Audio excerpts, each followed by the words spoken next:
You're listening to the Doug Stanhope Podcast.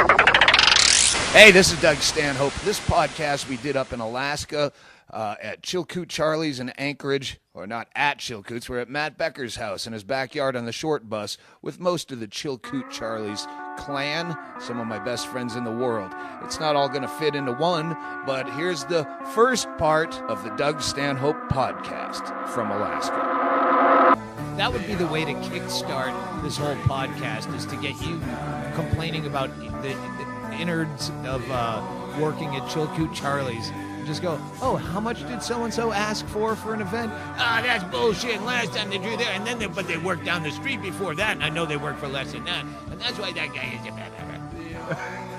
That's exactly what I would have said. Yeah. No, that's the nature of the beast. Becky Becker. You ever buy a used car? How much? Well, you know, it's odd though, because Coots has been doing comedy since '93 when Pierce Street Annex closed down, and it's come and gone in waves at Coots, but it's always been there. Pierce Street Annex was the first comedy club I really tried to get work at because I was in love with a girl up here named Jackie Trinka, who I had met, who did a solo keyboard one-man woman act. She did like a duo act for a while. Yeah, with Tommy Rocker. Yes. They split up. I met her. She went on after an open mic in Vegas, and I fell so madly in love with her. And she was going up to Alaska, and I wasn't going to see her again. I was doing telemarketing at the time, as well as open mic comedy. And I told my friend Batman, Dave Lewandowski, I'm going to hitchhike up to Anchorage. And he goes, you should do it.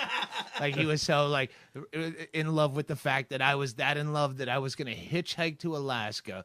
And Pierce Street Annex was a comedy club, and I had just started, and I tried to get booked in there. And then Trinket told me, hey, she wasn't as in love. Not at all. But she wanted to see me, so she got me booked here at Chilkoot Charlies. We're in Anchorage, Alaska, with my best friend Matt Becker, who you know from the transvestite hooker story. If you know my act at all, you know that old canard, as Junior Stopka would say. It's not a canard. I found out a canard is actually a falsehood, but he used it wrong. I thought it was like a blood blister. It's a re-canard. It's like a legend. I was thinking carbuncle. Sorry. No, carbuncle is a wart, but we'll get to that later when I pull out my dick. A Gandhi dancer works on a train. There. Now we're all even. So, of course, with Chaille, our tour manager, and God, the guy that makes us exist on podcasting as well as on the road, we're in Becker's backyard on his short bus.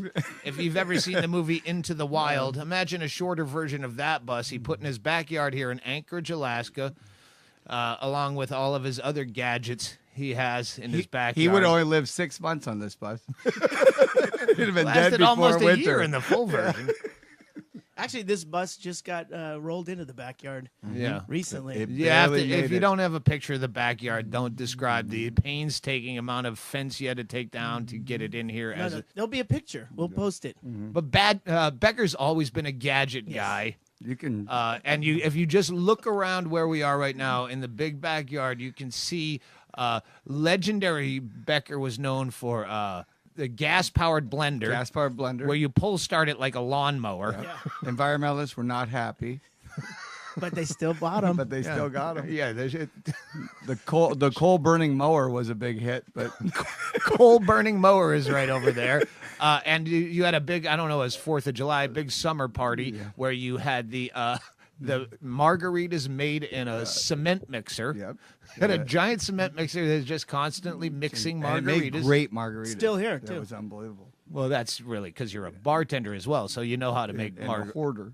Yeah. And a hoarder. But nothing mixes a drink like gasoline power. Yeah. Becker would be like if Spencer Gifts and what's the other one? The chain. Brookstone? No, the chain you brought me to the first time where you found the pig skeet. Archie McPhee? No, it's a chain around the country. And they had the little pig skeet.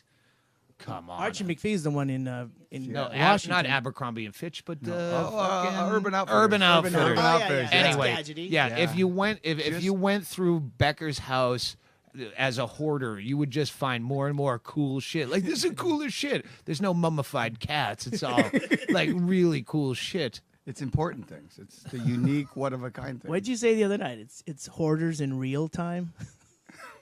on stage. I have no idea what I said on stage. It's fucking fantastic. Becker is Hoarders in real time. Oh, staying at the Beckers. Yeah, it's like being in Hoarders, but going, what do I steal, not what do I get rid of. But first of all, let me preface. Alaska is the place that I probably have the best stories of my career, to the point where I used to not tell Alaska stories unless Becker or someone from Alaska that was there at the time could verify it, because it sounded like bullshit. There's no way all that shit happened in a week. Yes, it did. He was there. Yeah. You need someone to back up to corroborate the story, like a journalist. Well, I can't print this just on you, Woodward and Bernstein. I need Deep Throat from the garage. Yeah. Yeah. But the beauty is that none of the stories were ever forced. It just happened. I know. It's just. I mean, it wasn't like it was a pre-set-up thing where we should go like ride a moose. We ended up maybe riding a moose, Yeah, but like- it wasn't planned. It's like a bachelor party. Right. Like Well, they think that this is going to be the night, and it's The all seems Hangover. Kinda, Yeah. It's like the Hangover. It's like so forced, but that wasn't it. That's just a week at Coots. Just It's happening unfolded. next week when It you're was gone. a week at Coots. Well, Yeah. certainly the world has changed. But so quickly, because Alaska, as recently as 10 years ago, was still so lawless. Where, again, I don't want to talk like everyone knows every second of my career, but on a DVD I did word of mouth that's no longer available. We did the bonus footage. It was me and Becker in the hotel I was staying in doing mushrooms after I had just gone to fuck a hooker at one of the plentiful whorehouses that were 6 in walking distance of the club, because I didn't want to be thinking with my dick. So I went and boned a Last Call Whore, which is on another whole CD altogether, I think.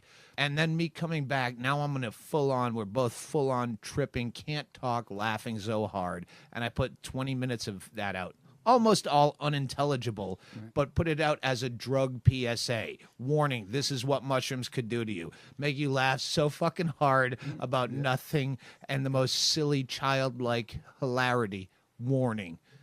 That was Alaska 2002 or 3. Did I put that out? Yeah. 10 years ago, you could get hookers and really good drugs, and then the Palin era showed up. Yeah, and now you need an escort service.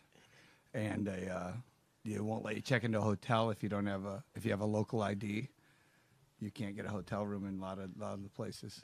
Yeah. So you're gonna take a hooker to your house. Well, they would buy. Who does this? We're not animals. But now, and the bar, which most of the people here that will be on this podcast, if they show up, Becker's enough. But there's other people who can corroborate stories. That bar it's the biggest bar in Anchorage. Is 11 bars under one roof. 10 bars under one roof. It's the biggest bar in Alaska. And they'll have multiple bands playing at the same time. It's so big that you get, I don't like this band. I'm going to go walk across and see the other band. It's like a pub crawl. Yeah, and if I don't like under that, one building. yeah. And then there's dance music upstairs, and then there's the cigar bar. They all work there. The Birdhouse, where Matt The Becker Bird is House, producer. which is it should be a separate bar, and it kind of is. Yeah. So everyone worked there. It was the perfect storm of really us was. being of that age, Right. this place being so lawless, And the city being of that age. Yeah. Because they've all grown up now. Right. I've grown up with them and watched them as now they have ex-wives and children. And sorry, I don't come out as much. But remember, I used to be a fixture, and I go, I know. Yeah, well, that's the other thing I was going to mention is a lot of these stories we're going to have to heavily edit, because from 90, let's say, 5, I started No, coming up here. 94. You came out. It was right after you won the competition, San Francisco. No, that's 95. Was it 95? It was December 95, because I had the black eyes. Oh, that's right. Just got my ass kicked. One of the few times I've gotten into a fight and lost and deserved it. That was a great entry into. Yeah, I show up in a Santa hat with 2 black eyes and a broken nose going, "Hi, I'm your comic." That era, like, we were young. The town was young. Yeah. It was absolute chaos. Like, stories, I just remembered as I'm saying this, the time one of the day drunks at Chilkoot Charlies got thrown out around happy hour-ish time. Old curmudgeon-y guy going, "I'm going to come back and kill all of you people." And they're like, yeah, everyone says that. Yeah. And then But in this an hour town- later, I'm standing by the front door, and this guy comes in with 2 45s drawn in each hand. The bouncer's there. Billy Bad, the most badass guy in the world, bartender, still around. We'll get to him later. Jumps over the bar. There's Hooters waitresses off work that came from Hooters. They jump on to the safe side of the bar. Yeah. Billy jumps onto the dangerous side of the bar, and him and the bouncer slowly, gentle, sir, with his hands, aim him down, and then grab both hands, and then let's say they beat it's past the statute. Yeah, they beat the shit out of him and then called the cops. I think that was my point that I'm not getting to is, we have to change a lot of the details of subsequent stories that we'll get to, because now a lot of those people that were young and mullet-ridden like us, they went on to have professional careers, and they have families, so we can't really say their names anymore. Billy Bad, he's good. He's a hero now. But, yeah. Let's just say they subdued the suspect. Yeah. in the most aggressive way. Yeah. Again, I have to go through. It's almost like being on terrestrial radio, where instead of I can't say fuck, I can't say that guy's name and that drug in the same sentence, because there was a lot of drug stories. Most of the stories are drug stories, and I don't know who of those people are still around, but we'll try to.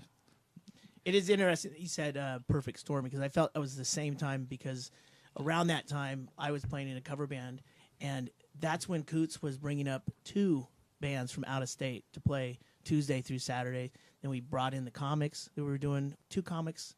Yeah, we were doing an opener and a headliner, and it was all in one week. We had all this entertainment going on at all times. It was always something happening at Coots, and it just after that period, I think in the mid-'90s, late '90s, it just stopped. Well, it's also around when things like DJs became popular, Exactly. and you don't have to pay them. Right. Comedy was always fine because it's just one dude talking with no equipment. Yes. Right. So, then shit like DJs become popular, not just popular, but more affordable. So, then you get a lot of shit entering. Right. Well, that's what I saw was that when we had the double bands, we had a local band that would play, and that way they got exposure and they worked their way up. And then it became this weird gray area where you're going, well, the DJ would just play other people's music, and it sounded perfect because it's actually a recording of a real band. Well, and the other problem is less women started showing up at the bar, because even if with a band, there's 5 guys to choose from. Now it's all chicks trying to fuck a DJ. I don't want to take those kind of odds. I'm going to go down to where the crabbers hang out on payday. Hey, it's Fleet Week. Yeah. This is much harder. Becker, if you don't know Becker, you just don't know me. Becker is one of the funniest people I've ever met. There's a handful of people that I can point out that I've met in my entire life that are just funny. They don't have to be on stage. They can be when you're sitting in a tub full of ice trying to beat a fever that you got from a overseas whore, and you don't want to laugh. And he's the funniest. Andy Andrus, Matt Becker, Joey Coco Diaz, people that just talk and they're fucking brilliantly funny. Becker and I, from the earliest days of comedy, were hanging around. We met in the open mics in Phoenix. Yep. Mm-hmm. And Phoenix? Yeah. I started in Vegas for about 6 months and then moved to Phoenix chasing a girl that didn't work out. But then I'm stuck in Phoenix. And Becker was the guy at the open mics that all the comics would race in for or hate. It was a win-win. Yeah. It's just kind of, he was the quiet kid in the corner. There you go. Is he going to shoot up the school or is he going to lead us to greatness? So we hit it off. We're still waiting for that answer, by the way. No, he's pretty much come into greatness. Yeah. But the first time you came up here, it's a great story, but you're going to have to correct me on the facts. The first time you came up here, you came up to work with me. Right. And you fell in love with the place, decided, I'm staying, fuck it. I'm going to just be a bartender, which I feel like for the last 10 years I should have done. Yeah, I know. And you stayed on, met a similar whore to the one that drugged me to Phoenix. Chased her to L.A. I was living in L.A., so you stayed up the street from me at Ralphie May's. Ralphie May would comes be in later. Ralphie May's. Yeah. Later. Anyway, you had an apartment close to me. She didn't want us talking. Right. She didn't want us talking. We were 2 blocks away. We couldn't talk to each other, which was hysterically funny, really. Well, it's like the parent Because who I- goes, "You're a bad kid," but the parent blames it on the other bad kid. I don't want you hanging around with him. He's a bad influence. And in all relationships, you agree to this until the point when you realize how far you've agreed to this. That you went, this is unbelievable. I talked to him more when I was in Alaska than when I lived 2 blocks away. Well, you get so deep into a bad relationship that it's like the Great Escape, where you have to plan on how to tunnel with a spoon to get out of it eventually years from now. And I will give you credit because that's exactly what I planned. And that's how I went to Alaska. Was Doug goes, "Hey, you want to go back to Alaska?" I was like, Yeah, well, and Okay. that time you were working at the Brown Derby, so you like everything shit on you at In once. Hollywood? I did. You Yeah, worked he at worked the Brown Derby? Yeah, so he's working there. He gets fired from there about the same time. He breaks up with the girl. Like his whole life went to shit, Yeah. just like a movie. 48 I hours. just happened to be going back to Alaska. I'm like, well, fucking come up and let's do some comedy again. He came back up and decided to stay again. yeah. I Becker said, doesn't just open for you. He's there for a while. and I went, yeah. So when's this gig over? They go, Yeah. apparently 2015. I'm just a Thursday through Saturday. Understand? You're gonna have to deal with Becker for a while. So he stayed again, and then he fucking built a monster up here. He's more famous in Alaska than I am anywhere. That was As one a of comic. That was one of my best summers playing in the band. Was living next door to Becker in one of the band houses. We each had that band house you said was that had the mold growing on the soap. Oh, wait. Yeah. Let's back up again. People who don't know are listening. The comedy condo is a fixture in stand-up comedy. It's when the club rents out an apartment that they just put the comedians in every week. And it's usually somewhat unsanitary as comics or anyone who rents a car that doesn't care about the... Yeah. Nothing's been worse. To this day, Bill Burr hates me for the one time I sent him up here because I think it's funny. Yeah. The poor living conditions. He's like, what the fuck was up with that place? How dare you send me? Ralphie May could not be put in the band house here, He the stayed at comedy our condo, house. because the floorboards were so weak they thought he might go through them. And that it takes that much of a liability issue before they'll treat you with decent. Oh, we'll get you a hotel as long as we don't get Well, sued. to be fair though, that was back when Ralphie was really heavy. I'm The surprised boards they- were creaking while he's walking up it, and they're covered in ice. And I go, "Would you like to stay at our house, Ralphie, just for the bar's sake?" So it was so bad. I'd get my first 5 minutes off of new jokes about how bad the band house was. And one time I actually carrot topped it where I had to have a prop. In the shower of the band house we were staying in was a bar of soap, used bar of soap that had thick black mold growing on it. And you think I'm kidding every night talking about this is mold growing on an antibacterial product. This is where we live. I thought it was funny. Irish Spring had sprung. Well, that's before it had gotten that bad. Becker and I were roommates, kind of. It was a Oh, duplex. you lived in a band house. Yeah, Yeah. no, I lived in Friday, Bar Friday. But I just gotten out of a really shitty relationship, and that was the big one. And that was my summer of fun. Yeah, and that was when I actually got to meet you and Yep. hanging out. But again, perfect storm. Perfect, We were at perfect. an age where everything's funny and all that crazy shit, and a guy running in with guns or some skank. I remember trading the PJs was the most horrible strip joint ever, and a girl from PJs came over, and I go, "Ooh, I got strippers coming to my show," not realizing everyone's going, "Who would fuck her?" But she's a stripper. Gives you. She traded me her panties off of her body for my Santa hat at one point. I go, "You got to trade me. Take off your..." So she stripped down butt naked. She blew me at the bar for a minute, and I was like, "This is crazy. This is nice. It's nice." No, but that was it, and that's the thing is that when you look back on it, these were all the things that were normal. It wasn't. that was a week at Coots. Yeah. Right. Not Yeah. just your week, every week.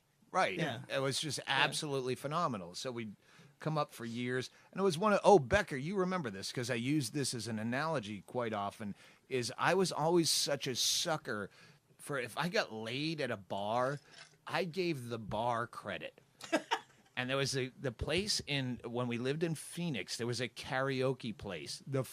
we only went because this one douchebag we knew would drive us there because he liked to sing karaoke. It was his only move in a bar. Yeah, it was But his the pickup first line. time we went there, I fucked some skank that night, and I have no pickup lines in a regular bar. So I'm like, oh, that bar's great for getting pussy. So I'd make Becker go to this horrible karaoke bar week where I after just week, going, despised it. no, you can get pussy there.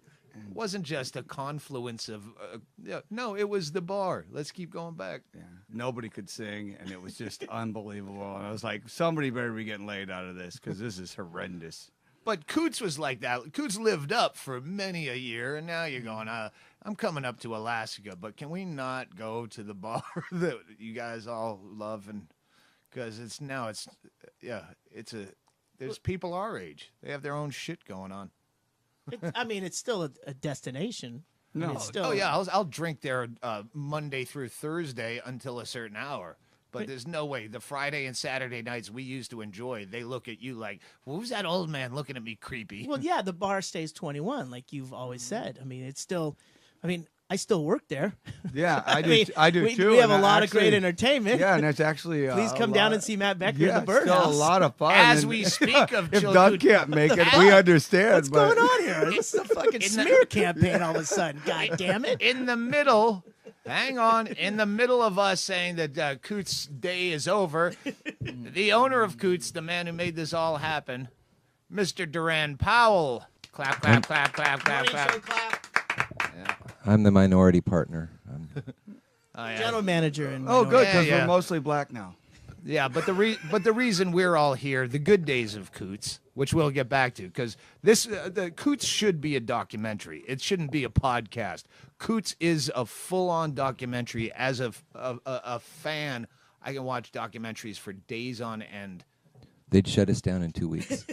I don't think We'd you're- make it. No, We'd the make it past old 2 days. episodes. No, you can always talk about the old days. Statute of limitations. Oh, that's right. Yeah. Coots started in the oil boom in the, is that 60s or 70s? 1970. 1970, and we'll just talk in third person. No, we've already set up the fact that we have to change a lot of the details of the story if they're Bob still Dole in play. says. And we're going to scramble your voice, so it'll be. Yeah. We're going to podcast you in silhouette. If you want me to jumpstart, you need a cocktail or something. You just walked in. I don't want to put you on the spot. Do you remember the old days when Doug would come back up and do stories? Because I said, well, I live here now, Doug. We can't really see. It's different because you leave the next day and I have to deal with all the damage. And he'd go, all right, we were at Chilkoot Charlies. Well, there was a time where, again, a lot of the people involved, when I started updating my website, I get a website and I'd put updates, a blog for lack of a better word, and I'd go, oh, well, this guy's, he's a professional now, and he just got married and he had a kid. I can't say, me and this guy were fucking doing ecstasy for 2 days, and then Hogtied this young girl, this intern from the radio station, and sodomized her. I can talk about that. That's me. and we don't. And use there's a lot of girls named that are not your wife, and it wasn't your wife, And who we- showed up with a guy named Flounder. Oh my God, that was great. The people that know my history remember after 9/11, my protest against all the invasive searches at airport security, I countered by packing my carry-on bag with nothing but the most vile, confusing marital aids and Stuffed full. stuff full of nothing but marital aids, strap-on chin dildo, vibrating rubber pussy, just everything. So if you're going to go through all of it, you're not going to embarrass me. You're going to have to pull this shit out in front of children and grandparents, and I'm not concerned. I put gay porn on the inside of a zipper bag posted so when they opened it up, they're confronted with graphic gay porn. That was private until you made it public. And I did that, and I just happened to have this bag with me when this girl that was an intern for the radio shows up at Coots, and I get her back to the room. And at some point, I'm still kind of waffling. I was still unskilled. I still am. Closing the deal. If I'm not sure, you're there for the reason. And she closed it. Do you want to fuck me or not? And I'm like, all right, zip. How do you want to do it? And we're all also doing drugs. And then one of your very beautiful local ladies that we've known for years, shows up at the door trying to take me out to party at the hotel with a dude. I answer the hotel door with a now very rare erection, but then raging. And she's there, but she's got a dude with her who I call Flounder because he looked like Flounder from Animal House. And I'm like, I know is game. Oh, who? I have the girl, There's a lot of hang on, the girl that came with me, the intern, intern is now tied to the bed with all sorts of dildos and devices of peculiar destruction laying around, and I'm there with a boner going, with my eyes like charcoal, dilated, and I'm like, come on in, and she's like, okay, I'll watch. And Flounder's like, and I'm like, you gotta go, dude, you gotta go. And he's like, no, I gotta see this. And I'm like, no, you just go give me 5 minutes. Just go get a pack of cigarettes. I'm pleading with him. Just give me 5 minutes with and this girl in this situation with these kind of drugs and all sorts of weird rubber devices. A bit of a rubber cock block. I can finish that quick. Yeah, I still, to this day, I see him. And he's like, yeah, don't bring it up again. He's like foot in the door. Did you even penetrate this girl? Did you get so much? Not after he showed up. I was all in, and that then killed it. Well, then she's like helping you, but you tied her up all wrong, and she's criticizing you. No, she's helping me retie her. She's all into. I'm just happy to watch you watch. It just makes it so much better. But he's sitting there with fucking puppy dog tail wagging, going, hey, this is crazy. It's crazy that I can't get it up now that you've been here and you won't just go fucking buy a 6-pack of beer. And that's how I met your mother. No. No, because I see him all the time, and I don't say anything. I got to give him call him shit now. Flounder. He'll know exactly who you're referring to. All right, we got to pause to get cocktails and take a piss, and we'll be back. Hey, remember, this podcast is always sponsored by me. Go to DougStanhope.com and buy some of my shit. Check out all my tour dates at DougStanhope.com. Find me on Twitter. I'm also on Facebook/official Facebook, but I only really post dates there. I fuck around on Twitter, but get the tickets at DougStanhope.com. I'll be coming to your town soon. And now back to the podcast already in progress. Let's back up. The old days of Coots. Coots didn't just get crazy because I showed up in 1995. The history of Chilkoot Charlies makes our stories look fucking boring. It's a double-edged sword. I've probably met half the population of Anchorage that says they were at Coots the night the guy got shot. When you say a guy got shot, not the time I talked about before you got here where a guy came in with guns drawn, talking about a guy got shot in 1972. Someone shot a shotgun through the back door. His ex-wife was in there drinking, and so he got mad. But the place only holds, back then it only held 75, 85 people. But there must be at least 30,000 people in Anchorage that tell people they were there at Coots in '74. It was Alaska's Woodstock. Everybody wants to say they were there I was wild in the '70s. I met your mom there. I mean, there's a lot of people did meet at Coots, but as soon as they hook up, they stop. That's not even the craziest story I've heard. In fact, I don't remember that one. I remember someone drove their car through the front of the bar. I was there in anger. It looked like a hand grenade had gone off. The walls. Why did they do this? Well, she'd been escorted out. She'd been asked to leave, and she had some mental issues. And the head of security was Brian Stearns, and he'd put her out. There's no liability issue? No, not at all. I guess 1972, yeah, Brian Stearns probably long since dead. This probably happened in 85, 86. And she had a big Impala, big Chevy, like a 72 Chevy Impala. Wow. She spun it around in front of Lamex and then took a run at Coots at full speed from across the street. And she penetrated the bar. It looked like someone had thrown a hand grenade, a bomb had gone off. We see the wall coming in, and all these people were flying through the air.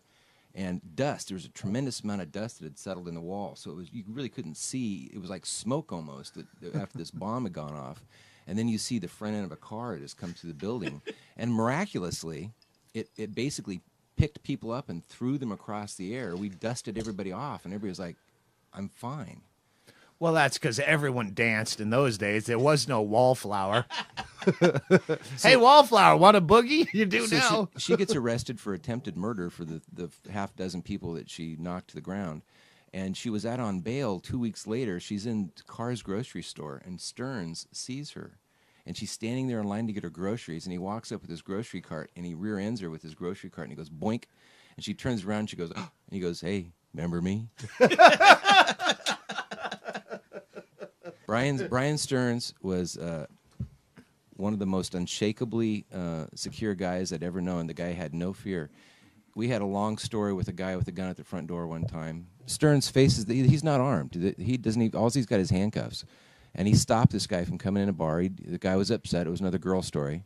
It was one of those wild nights where inside the bar we had a couple fishermen that had a credit card balance that they'd run a tab on, and they were upset. They thought the amount was too large, or they didn't understand it, and they weren't going to pay the tab. And I went to talk to them, and they were being especially aggressive. I couldn't understand why they were being so aggressive. I got two big doormen standing behind me. There's no real negotiating. If the tab's $150, you're going to pay $150, or we have to call the police, and you get charged with defrauding an innkeeper. And so they're staying very. Their posture hasn't changed. They're not afraid of what's going to happen at all. And so we get him to the front door, and we're threatening to arrest the guy because he won't sign the credit card balance on his tab. And unbeknownst to us, Brian has got a Samoan at the front door who's got a gun in his face, and Brian's blocking the door. He's just flat out telling the guy, I'm not letting you come in with the gun. You're absolutely not coming in. And it's in his face. Well, the guy that I'm arguing with looks over my shoulder and locks eyes with the Samoan. And they look at each other like, what the fuck are you looking at? And they jump each other. One guy tries to go over me, the other guy tries to go over Brian, and Brian and I go down onto the floor with the guy I've been talking to, and we're telling him, look, he's got a gun, you idiot. So we go onto the floor. The Samoan gets bored. He's standing there with his gun, and no one's paying attention to him. So he turns around and leaves. So Brian and I are in a pig pile on the floor. We cuff him up. We get him to the front door, and we're like, Jesus Christ, that was weird. And while the guy is standing there with his hands behind his back, the other fisherman walks up to him. He whispers in his ear, and we tell the guy, look, you got to stand back. He's under arrest. We're waiting for the police. His buddy reaches into his coat pocket and pulls out a pistol that he had trained on us the whole time. And he dropped it on the floor. And then there's another dive, another scramble, and the guy grabs a gun and runs out the front door. The whole time that we were arguing with him about paying his tab, he had a pistol in his pocket. And so when he locked eyes with the Samoan, it was, yeah, what are you going to do about it? Yeah, what are you going to do about it? We were the innocent bystanders. Let's talk about when you weren't. And this is not you, but here's another story. Chilkoot Charlies, not only the biggest bar in Alaska, but legendary. It's the Friday night go-to, Saturday night dance spot, where dumb people go to fuck. So in the heart of winter, at 40 below zero, there'll be a line around the block to get into Coots. And one of the perks to get around that, the same reason I have diamond status on Delta to bypass the line, they have platinum cards at Coots. But in the day, back then, a platinum card, that's worth a shitload of credibility. That gave you status. And so old managers, again, we won't name names because some of these people are still alive, they're no longer in Alaska, would trade out platinum cards for sexual favors. Well, decades ago. Well, part of it was we gave those to the girls that we were dating, and sometimes you only dated a girl for a day, or sometimes a couple hours. That was legitimate. Just until you went that was platinum card. Blort. It was totally. You gave them to your sister, you gave them to your coworkers, and you gave them to the girl that you were dating. And sometimes it just didn't work out. Sometimes it was a brief relationship. All right, so I'll start the story I'm remembering, and you clarify any. One of your doormen or managers, assistants, someone who gave a girl a platinum card after he sodomized her in her vehicle in the parking lot. False. I think it was consensual sodomy. Oh yeah. Well, it's kind of a whore if you're doing it for a platinum card. If your car wasn't asshole, unlocked. if your asshole is just dilating open, saying "take me," but for a platinum card. Actually, I don't think this story pays off, other than he was so rude that he dumped a load in her ass in the backseat of her car, walked back in, walked past the doorman at the front, and go, "She's 86th." I love that story. In fact, if that story's wrong, don't even say it, because it's such a beautiful story, even if it's a lie. It's fiction, but it's true. I heard it from the horse's pause. mouth, but let's pretend he's lying. That wasn't the mouth that they did that. Can you pinpoint a time where everything kind of changed? Earlier, we were talking about how Spenard, like as recently as 10 years ago, had whorehouses and there were We had drugs 13 everywhere. contiguous whorehouses right next door to each other. 13 This is contiguous my whorehouses. podcast. This is not Penn Jillette's podcast. You can't use big words like contiguous without Next door to each other. And they had Oh, wow. special signs out front. 2-for-1s. You had the hand job Sundays. You had the bubble bath nights. They had all sorts of It specials. was the Ravenite I've talked about as recently as my last. Tosh.0. Tosh.0. Yeah, I mentioned that on Tosh.0. sharing a building with a licensed premise. That always sort of was amazing that the place would survive. that long. Translation: a whorehouse sharing a bar. building with a bar. But they were subtle enough that I didn't even realize there were whorehouses that close to walking distance of all the times I'd come here for a couple of years before. Oh, that's a whorehouse? It I could never be, knew. it would look like a really poorly advertised tattoo parlor. Right. Yeah. Yeah. Not And I even a think massage if you parlor. insisted Tattoo, on right. getting a $45 massage, they'd probably have the old lady come in and slap something on your back and rub it around and say, "There you go.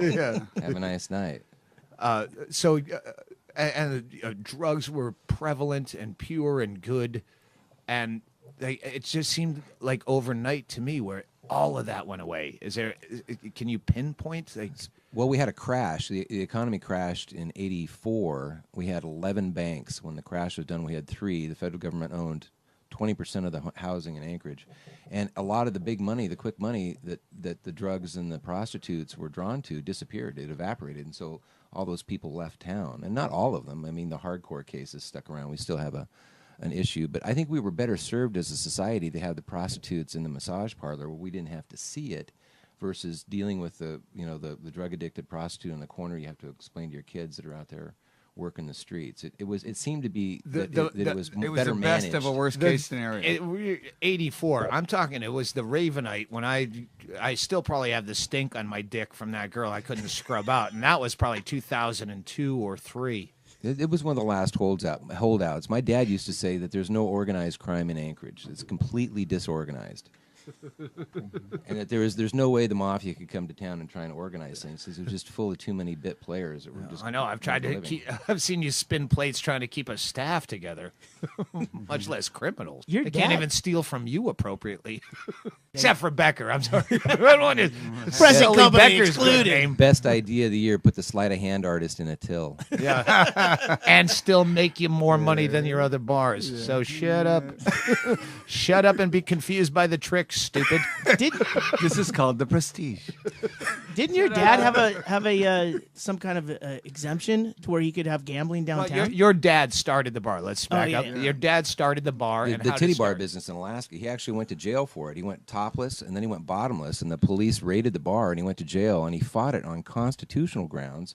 And a woman in the state of Alaska has the right. She has the right to freedom of expression, and that extends to the art of dance. And my dad thought it was just absolutely fucking hilarious that you've got a constitutional right to charge somebody $20 for a table dance. And one of the first things he taught me when I was 6, and when I was 6, I spent my afternoons in the strip bar. I know it sounds weird today to think that you would have your 6-year-old in a fully nude titty bar all day. How dare you expose a child to nature? Shaved and hairy vaginas. Well, shaved, that's not natural. All right, he's got a beef there. I had a lot of stepmothers. One of the first things Daddy... Platinum cards. Yeah. One of the first things Daddy taught me was, son, what's the difference between a $20 table dance and a $40 table dance? $20. There is no sex in the champagne room, but there are hand jobs. The Vietnamese term you Yeah, almost I said. know. It's almost. They used to have the champagne bottles that they would sell. My dad's bar was called the Embers, and this was in 68, 69. And we'd walk behind the bar. I'd walk back to myself a 7-Up with the Coke gun, at 7 years old, and they always had open champagne bottles behind the bar. And they were so fucking cheap. They were selling the $3 bottles of champagne for $100 and $200. But they were so fucking cheap, they would reuse the champagne bottle. And they would take the empty champagne bottle and stick it in the ice and fill it full of 7-Up and then put it on a tray and send it right back out again. I mean, they weren't just fucking these guys. They were royally fucking these guys. And the slogan on the back of the Coots T-shirt today is... We cheat the other guy and pass the savings on to you. And that's been used on Leno and Johnny Carson. Was it Carson? Leno was filling in Carson. for Carson Letterman at the time. And it's been on Letterman. They've all used that line on the show. Fantastic. Leno came up and played at PJ's when PJ's was still open. Oh, we were just talking about PJs. Yeah. Probably not when it was the PJs I knew. PJs. Oh, But yes, also, it was. but the same thing, yeah, no, and Courtney Well, Love. no, I mean not the same quality. He didn't have to follow a tooth mouth meth mouth. Always. Oh no, Yeah. he did. Really? No. We took Matt Becker's bride there for her birthday. Was it your 30th birthday? Yeah. I think it was Becky's 30th birthday. Mm-hmm. And We love that. the dancer in the bar, we sat down and we were going to get a birthday dance. And we'd been drinking. And, once you've been drinking, then you decide you're going to go to the worst strip bar in town. Because Yeah. it's funny. It's 'Cause funny. It's fun, yeah. Well, it's funny until you walk in and you're the only people. And now all eyes are on you. You're not laughing at her anymore. They're looking at you like you want to sit in the background and laugh where all the other people, but then you walk into PJ's. Well, PJ's was a haven for people who'd been banned for other bars. We had a guy that we had 86 from Coots 3 or 4 times. He'd been arrested there 3 times, and he kept talking his way Witness back in. protection for 86 And- people. And he was just a wreck. And he had just fought half the door staff at one time or another. And we go into the bar for Becky's birthday, and we try and buy a table dance from this girl, but she's so high she can't stop talking. And as she's standing there talking to us, slowly undoing her top, sort of gyrating to whatever tune was on, she says, "Yeah, my ex, I just married this guy, and I've been married to him for 3 months, and he says he's going to kill me, and I'm trying to break up with him, and she's jumping around so much, we're really having a hard time figuring out what she's saying." And she's going on and on about her new husband and how he hates her and he's trying to kill her. And then she goes, "Oh, my God, there he is. Look out." And this guy jumps, lunges across the table, our table, over us, at her and grabs her by the throat. And while he's throttling her, he looks over his shoulder at me, and it's Kurt, the guy that's on the 86 list. And he goes, "Hey, Doran, when can I get back in the bar?" And he's still got his fucking hand. He's still got his choking hand her. around her throat. I'm telling you, the Alaska stories we said earlier, I never tell the good We're not Alaska making it up. stories Nope. unless there's someone there to verify it. Because alone, you just sound like some full of shit guy. But these stories are just so unique. Like all my best stories, like a couple were in Phoenix that I made into bits, like fucking the midget and our transvestite hooker story. But those were anomalies. This was, I mean, when you still have my original headshot from the first time I was up here for 2 weeks, and it lists like 7 different fucked up things that happened, and lesbians and the hooker and the big dick Dave Donnelly. I said I'm not telling this story unless Doran shows up. I'm with Jackie Trinka. Hold on, wait a minute. Let's put a perspective on this. When you first came up for the first 2 weeks you did up here, after that, then you started coming up here annually. You were just booking yourself. It was one of the first times I'd been Yeah. up here. Not the first time, but one of the first times in the first couple of years. The girl that brought me up here that introduced me to the Coots family pointed out a guy she had gone on a date with.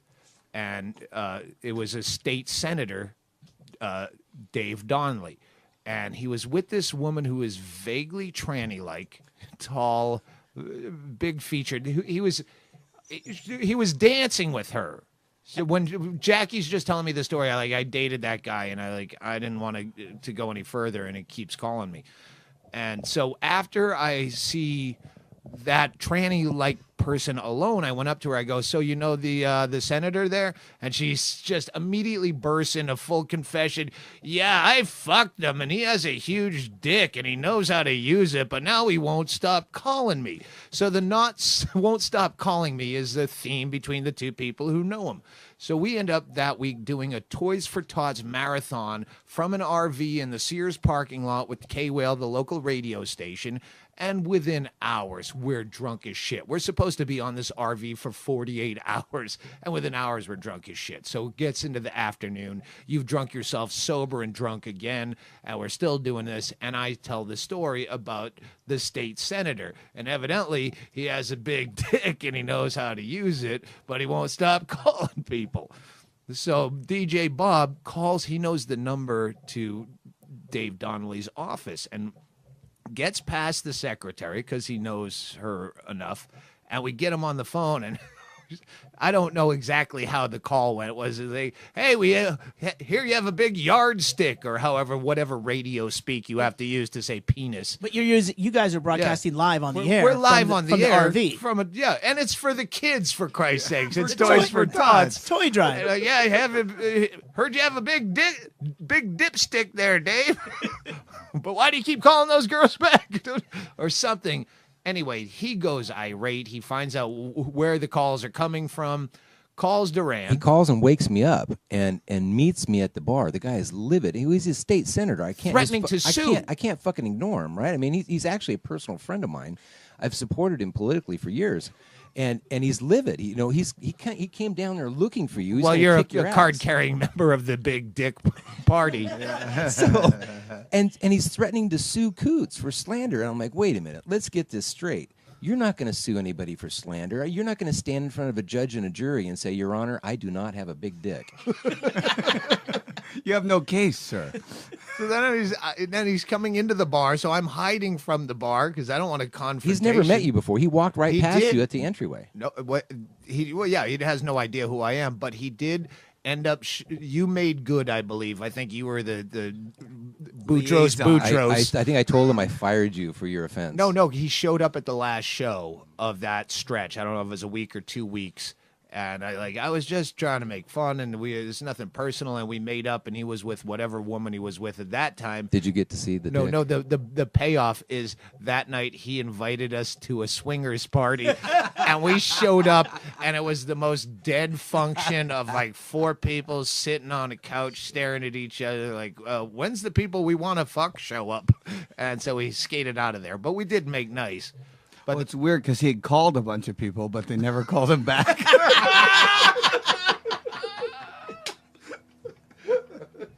So Matt and Doug, we have a band car that runs for about 15 minutes. So when I gave him the keys, I told him it only runs for 15 minutes. And so they start the car. Shove it in front of the bar. Wait. Let's back up just a second to explain to them what a band car is. Because this is an anomaly in comedy.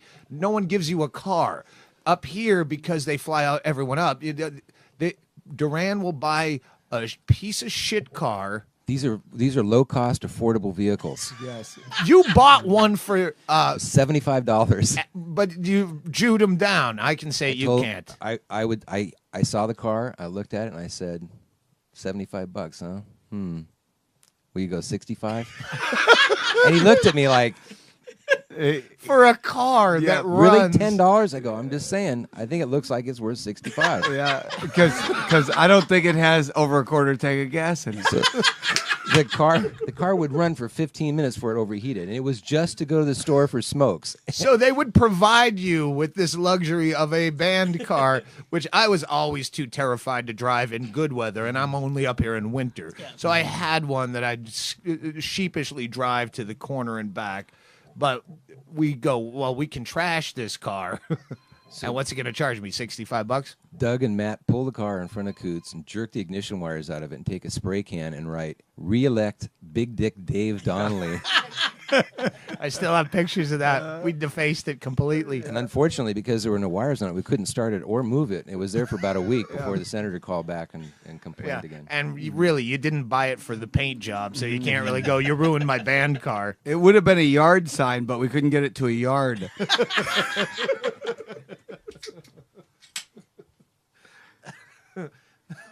Doug's not known as a prop comic, but I've seen it happen before. Don't worry, I already told the bar of soap story. If that's where you're going, too late. Too late, burn. I'm trying to remember. I'll have you know that wasn't mold. That was rust stain off a rusty soap holder. No, that was black mold. I passed it around the audience so everyone could look. No one goes, this doesn't seem like mold, more of a rust stain that's black. Do you have black rust? It was multicolored. You had a lot of colors coming off that rusty and soap a lot of flora and fauna as well, which you don't find in a spray-on metal ball in a can kind of product. We also stayed in the band house. Remember when the open flame, the gas pipe was broke and the flame was coming out? It was an old style heater. It was an open. It was a broken off pipe with gas burning as far as to stay warm, but we had no problem. As your with landlord, I would say it was designed to work that way. Which confuses me why you would have never gotten into the political field. As much as you can write off all the foilables of Chilkoot Charlies and the band houses, why you didn't extrapolate that into some Sarah Palin kind of career. Because, you can do better than I can see Russia from my house. Ooh, tell the story about the guy who lasted whatever a day. The musician came up. It was your buddy from the Angry Inch. Oh my God! He shows up at Coots. We book him for 4 weeks. He's from Southern California. You know what? Let me go back a little bit. This was when I was in a cover band. This was our drummer, who eventually quit the band. So he started another band called the Angry Inch, which is who you booked by seeing them in Hawaii. And Dan's a bodybuilder. Now, this isn't some little, mouse of a man. This guy is fucking huge. Well, to be fair, he lettered in badminton in high school. Right. Well, he did it with, 42-inch biceps. No, he crushed. No, just out of intimidation. Go ahead, hit it back, faggot. Yeah. Dan comes to me and he says, he's been there a week. And he says, I can't stay here. I said, what are you talking about? I think he's, coming down off a runner or something. He's just totally weirded out. He's sweating bullets.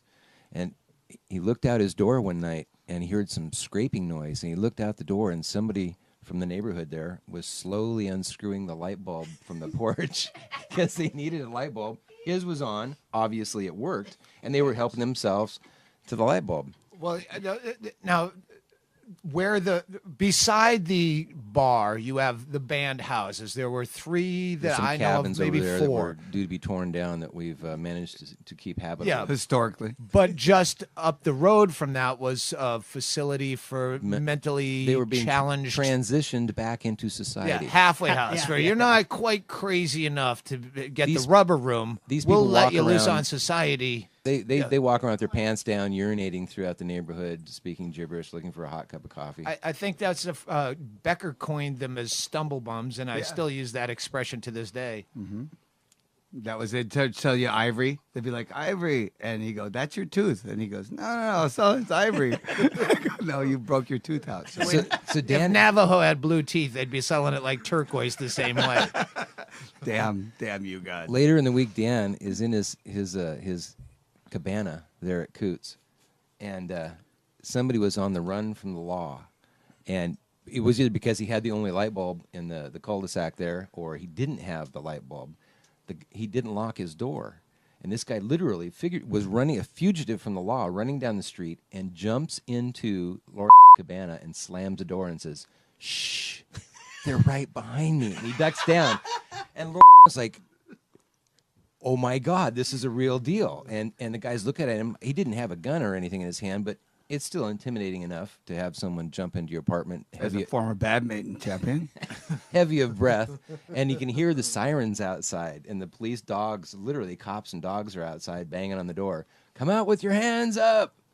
And they talk the person out the door. I don't know what the alleged crime was, but that was that tore it for someone stealing a life. And he kept going back to that when he was apologizing for In late this day and stealings. age, the crime might have been serving a minor that looked like they were 28 years old. He's like, for Christ's sakes, they were stealing my fucking light bulbs last night, and tonight I got a felon in my living room with the police right behind him. That's it, I'm out of here. And he left. He couldn't handle it. Wow. Yeah, probably too old.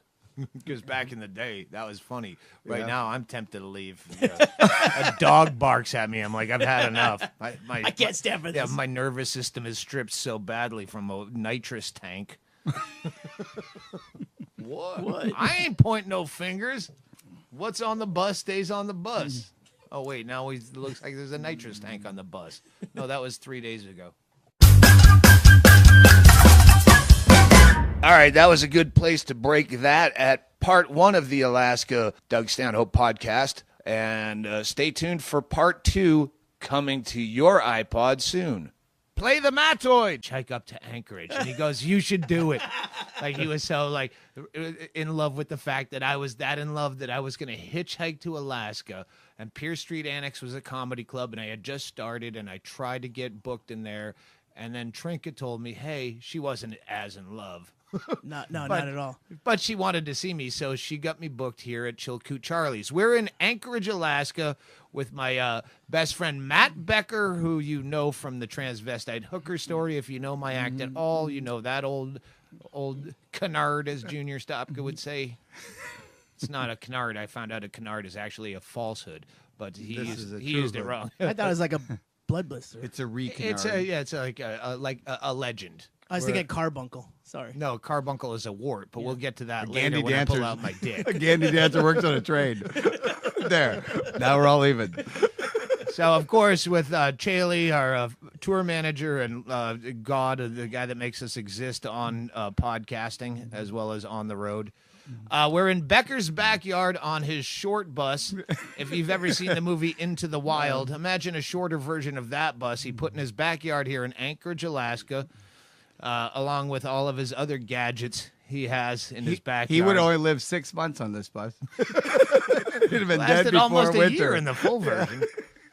Actually, this bus just got rolled into the backyard Yeah. recently. It Yeah, barely if made you it. don't have a picture of the backyard, don't describe the painstaking amount of fence you had to take down to get it in here. No, there'll be a picture. We'll post it. But Becker's always been a gadget guy, You can. and if you just look. You are listening to the Doug Stanhope Podcast. Hey, this is Doug Stanhope. This podcast we did up in Alaska at Chilkoot Charlies in Anchorage, or not at Chilkoot's. We're at Matt Becker's house in his backyard on the short bus with most of the Chilkoot Charlies clan, some of my best friends in the world. It's not all going to fit into one, but here's the first part of the Doug Stanhope Podcast from Alaska. That would be the way to kickstart this whole podcast, is to get you complaining about the innards of working at Chilkoot Charlies. Just go, "Oh, how much did so-and-so ask for an event?" "Ah, that's bullshit. Last time they drew there, and then but they worked down the street before that, and I know they worked for less than that, and that's why that guy is a bad." That's exactly what I would have said. No, that's the nature of the beast. Becky Becker. You ever buy a used car? How much? You know, it's odd though, because Coots has been doing comedy since '93 when Pierce Street Annex closed down, and it's come and gone in waves at Coots, but it's always been there. Pierce Street Annex was the first comedy club I really tried to get work at because I was in love with a girl up here named Jackie Trinka, who I had met, who did a solo keyboard one-man woman act. She did like a duo act for a while. Yeah, with Tommy Rocker. Yes. They split up. I met her. She went on after an open mic in Vegas, and I fell so madly in love with her. And she was going up to Alaska, and I wasn't going to see her again. I was doing telemarketing at the time, Yeah. as well as open mic comedy. And I told my friend Batman, Dave Lewandowski, I'm going to hit on another whole CD altogether, I think.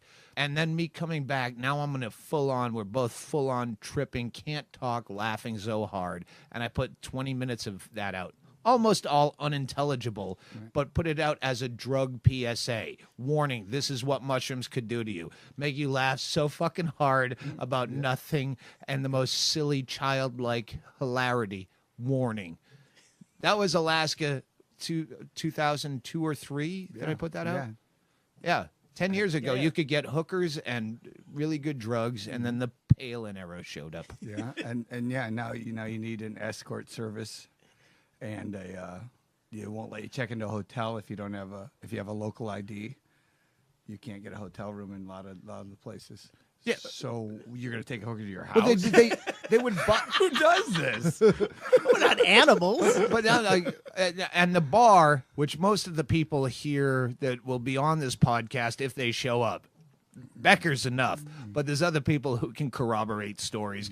That bar it's the biggest bar in Anchorage. Is 11 bars under one roof. 10 bars under one roof. It's the biggest bar in Alaska. And they'll have multiple bands playing at the same time. It's so big that you go, "Oh, I don't like this band. I'm going to go walk across and see the other band." It's like a pub crawl. Yeah, and if Yeah, I don't like under that, one building. yeah.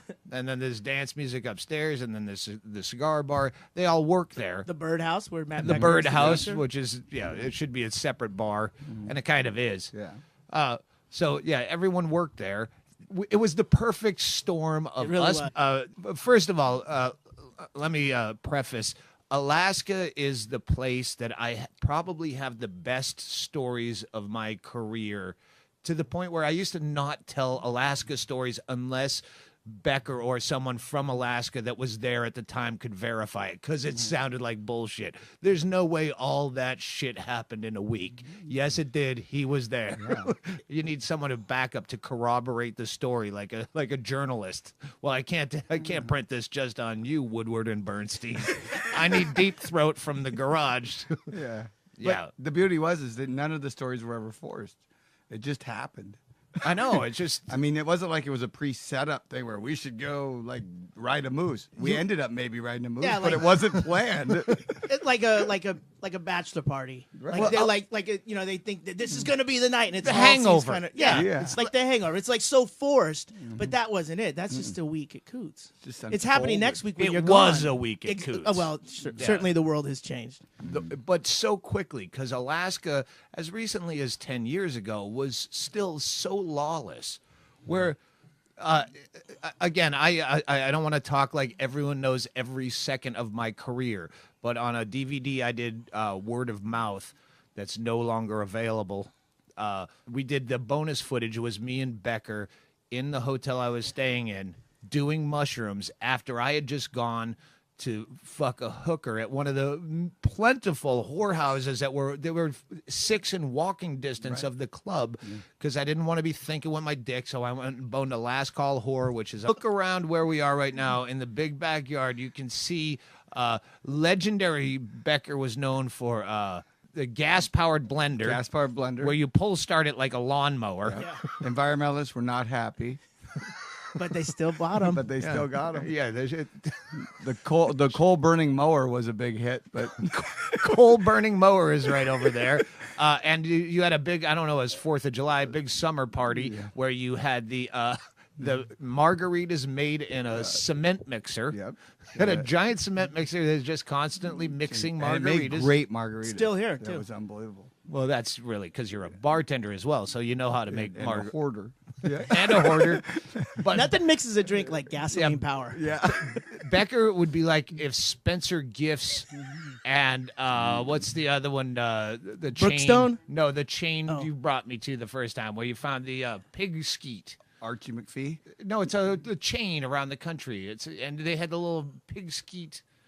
Come on. Archie McPhee's the one in No, Washington. not Abercrombie and Fitch, but Urban Outfitters. Urban Outfitters. Outfitters. Oh, yeah, yeah. Anyway, That's gadgety. yeah, Yeah. if you went if you went through Becker's house as a hoarder, you would just find more and more cool shit. Like, this is the coolest shit. There's no mummified cats. It's all like really cool shit. It's important things. It's the unique, one-of-a-kind thing. What'd you say the other night? It's hoarders in real time on stage. I have no idea what I said on stage. It's fucking fantastic.